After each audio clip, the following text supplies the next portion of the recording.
Never get it twisted. Who's running shit? We got the feds in our pockets. It's a setback. Go after him. I have a plan. Egan will be a distant memory. We're gonna take it back. This is a dangerous life. I will do anything to protect her. Now, what a great episode 5 that sets the stage for a blockbuster finish. Claudia Flynn is finally gone, justice has been served, Tommy has finally got revenge for Liliana, and now there's only one Flynn remaining, Vic Flynn, who by the way may be causing Tommy some trouble going forward based on what we saw towards the end of episode 5 and also what we see in episode 6's trailer. It is an action-packed trailer in a different way. There's a lot of things going on from various different storylines and various different players, where alliances and power does look like it may just be beginning to shift. Vic definitely seems to have had enough, and he is about to make a move to reclaim his Irish bars up north. Tommy also looks like he's getting geared up for war, especially if Roberto Ortega is nearing an exit from prison. No doubt AUSA Seng will be back to cause Stacey Marks some problems by butchering this case, and maybe even also her campaign, which I think she's doing a great job herself anyway, but no doubt Seng will definitely play a role going into the home stretch. Tommy also has a diamond problem, a Miguel Garcia problem, and we also have Maria's pregnancy. How would that change the game going forward?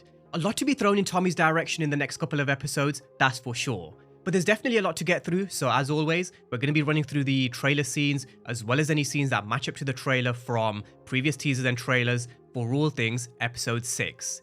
But first up, as usual, the title and synopsis. Now, the title of episode 6 is Asset Forfeiture, and the synopsis reads, Tommy and Diamond disagree on business, while Jannar takes the opportunity to introduce another hustle to CBI. Stacey Marks does damage control to salvage her campaign, and Maria contemplates her future. Now, in terms of the episode title, Asset Forfeiture, law enforcement, DEA, or the feds use that term when they're seizing drugs, weapon, cash, or anything that's basically tied to criminal activity. So the title is literally what we see with someone being hit with a major raid. Stacey Marks will be orchestrating or giving the green light to make a big move because she definitely does need to salvage her political campaign. Let's also remember that she's just also lost one of her CIs, who was also a big part of her case. She was supposed to bring down the hammer on both Claudia and Roberto Ortega. She then flipped because she thought she could catch Tommy as well. That was with Claudia's help. And she was also supposed to testify against Roberto Ortega and the Marquez cartel. But that's now been taken away from Marks. In her campaign speech in episode 5, she did promise that she was going to be bringing down Chicago's crime rate. The problem is, how can she make that promise if she can't even bring home the case that she had pretty much almost wrapped up? How does that gain the public's trust, or the trust of her donors, minus of course one, Pageant Inc., aka Tommy Egan. But Asset Forfeiture, it's a textbook setup. They're going to be raiding an organization to try and get back to winning ways for law enforcement, and it may even be the central event of the episode that makes everybody react. Stacey Marks might just be making a move to put herself back in the driving seat, because she definitely won't like being in Tommy's back pocket. She won't like being in Judson's back pocket either, which when you think about it, ironically going into episode 6, she's the one who now has 2 boots on her neck. There's one from Tommy Egan and one from the CPD. And this is what I mean when I constantly mention just wait until episode 5, because that's when they're going to flip the chessboard upside down in ways we don't expect. Now, there is also another problem that Stacey Marks has, and that's AUSA Seng. He's also working for the Ortegas, the Marquez cartel. I'm sure he's also going to be making Stacey's life difficult from within law enforcement. He may just help butcher the case around Roberto Ortega and maybe even her campaign. In his mind, if Stacey Marks burns, then Seng may have a free ticket into her office. He's telling Marks to go after him, most probably talking about Tommy, because I'm sure he wants her to fail. He wants her to make a fool out of herself so he can step in. At the same time, his plan was also to use Claudia to help catch Tommy for his own gain, so it is going to be very interesting to see how he also decides to play the game from here as well. I do think there's going to be plenty of twists and turns before the season comes to a close. Now, in terms of the other storylines of what Asset Forfeiture could mean for the other players of Force, because the episode title normally is a theme across the entire episode, that probably impacts everyone. Tommy may be the asset that may be being forfeited when it comes to CBI. This might be the episode where Diamond makes the call with the other members of the CBI to actually remove Tommy from the top of the hierarchy of CBI and their organization. Maria Garcia is also contemplating her future while being pregnant, with another asset being their baby. Their relationship, does that also have a risk of being forfeited?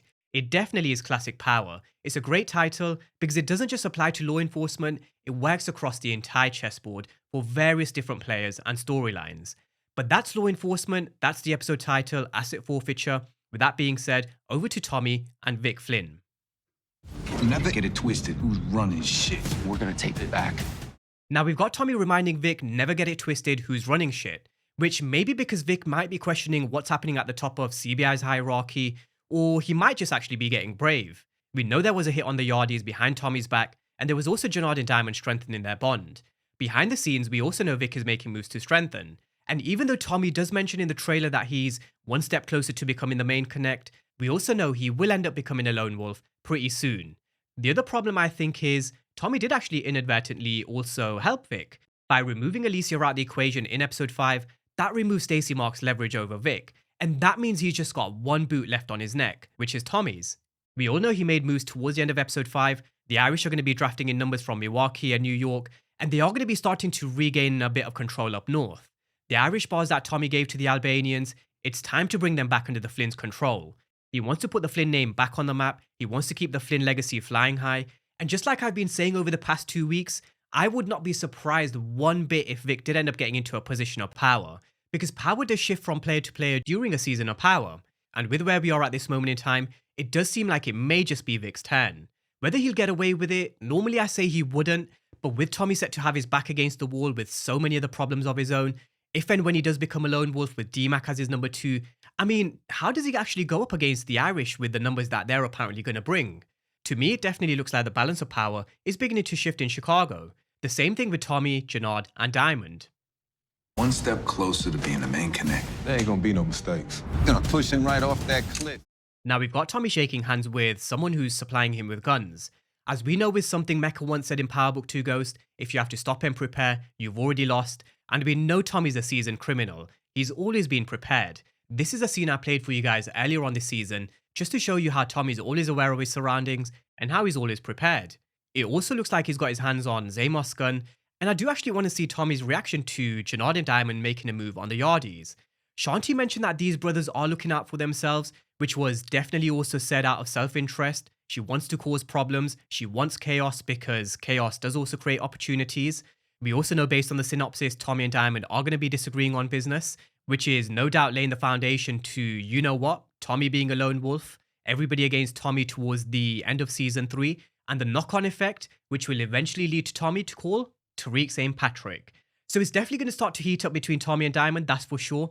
It's also said that Jannard will be introducing a new hustle to CBI. I mean, whatever that is, who knows? Could be a new crew, could be a new product, maybe a gambling operation. It says a new hustle, so it definitely will be a new kind of revenue stream. So let's wait and see. But with Jannard making a move and with the ongoing tension and disagreements with Tommy and Diamond, it's all just leading to Jannard replacing Tommy and the brothers being back at the top of CBI, Chicago Brothers Incorporated. Now, where does that actually leave Shanti? There are a couple of scenes that we're still yet to see, which is Shanti taking a baseball bat to Jannard's car. That may be after she finds out he met with Shay and he kept it to himself. She's been wanting to get a meeting with the Connect ever since season 2. She's been patient, helped Jannard to get straight and then back into the CBI. She's been guiding him, but also kind of manipulating him at the same time. But he's now looking out for himself and Diamond.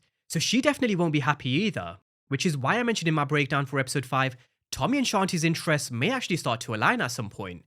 Gary Leonard did tease that Tommy does respect the hustle that Shanti's in, but at the same time, he did warn she will always be looking out for her own self-interests, and that's the problem when it comes to Shanti's character. She'll always be looking out for number 1. You never know when she's going to stab you in your back. And I do actually believe she's going to be a character that may actually thrive in this chaos that's about to unfold, that's for sure. But with that being said, let's move on to all things Miguel Garcia and another meeting with El Shay. Egan will be a distant memory. Gonna push him right off that cliff. One step closer to being the main Connect. Now, in episode 5, there was no Miguel Garcia, but Tommy versus Miguel is going to start to heat up from episode 6. We've got Tommy mentioning that he's one step closer to being the only Connect. He also tells Diamond they're going to push him right off the cliff. And we've also got Miguel, who doesn't look too happy at the next meet with Shay at all. Tommy and Diamond asked for triple the product back in episode 4, and after they wiped the Yardies off the map, they were back for more. In my opinion, there's no way Miguel is pushing that amount of weight. However, let's not forget about what Miguel Garcia's actual plan is. We're still yet to see that Sunday dinner. Whether we see that in episode 6, I think we just might. I will do anything to protect her. It does look like Tommy's at a restaurant where he says he'll do anything to protect Maria. So I do think we may just see that feisty dinner scene in episode 6. This does look to be it. Let's see if it's before or after Tommy finds out Maria's pregnant and whether they actually tell Miguel. At this moment, he still wants Tommy dead, and he'll also be using Ortega's help to make that happen. But let's also see when and if Miguel finds out Maria's pregnant, whether that's the catalyst that changes the course of Miguel and Tommy's relationship. Now, just before we do come to Ortega, it is worth remembering that Miguel is still plotting behind Shay's back. He's plotting to kill one of Shay's biggest earners, and he's also working with a rival cartel, the Marquez cartel. There's also the matter of him killing Shay's son, so that whole situation will definitely reach boiling point in the next 3 or 4. Is everything ready? Tommy Egan dies tomorrow. Now, we are also going to be going back to prison in episode 6. Someone's come to visit Ortega, and I really do actually wonder who's come to see him. We know if it's Shen who wants to come see his client, they would be given a private room. Miguel would never risk coming to see Ortega face to face. They've been communicating over a burner phone. Maybe Vic, potentially. I know he didn't care for Claudia as much, but that was still his sister, and he did come around to the idea of working together to bring down Tommy towards the end of episode 5. I guess they'd also have something in common. Can't really think of anyone else at this moment in time unless they do surprise us with someone else. So let's wait and see. I do also think they are building up to his release as well. That case is definitely going to blow up, especially after Claudia's death. Seng will definitely butcher that case. So I do think Ortega will be released maybe end of episode 6, going into episode 7, just to cause some more chaos for Tommy heading into the home stretch. But over to Maria's pregnancy. This is a dangerous life. I will do anything to protect her. Now we've got Maria telling Tommy that this is a dangerous life, which is a complete change of tune from Maria to what she's been saying earlier on in the season. She was recently shot at by the Marquez cartel. That was back in episode 2. She said that she knew what she was doing. She's seen everything before. So, I mean, what changed? The fact that she's pregnant. That put everything into perspective when she came home to a loft that was absolutely obliterated in bullets and also blood. I do think she will eventually come around and tell Tommy in this episode. I think they've already given us a hint before anyway in previous teasers and trailers. But just like I mentioned towards the end of my breakdown for episode 5, the next question now becomes, can Tommy protect Maria? Will Power do what they've never done before, and will the baby survive? I'm going to make an early prediction and say I do think it will. Gary Lennon has teased a proper love story between Tommy and Maria, so I do think the baby will survive because it also adds a very interesting dynamic to Tommy's story arc, one that we've never seen before, a kid of his own. So I do think that reveal will definitely come in episode 6 at some point. But with that being said, that's where we are heading into the home stretch. It's been a great season so far. It was a great episode 5. They've definitely set the stage for the last 5 episodes. They've set the stage for a grand finale. They've started to move a few chess pieces in a few different areas. And now it's time to finish strong before we no doubt see Tariq towards the end. And also before we move over to Power Legacy. But drop all your thoughts down below in the comment section on all things episode 6. And as always, thank you guys for watching, and I'll see you next time.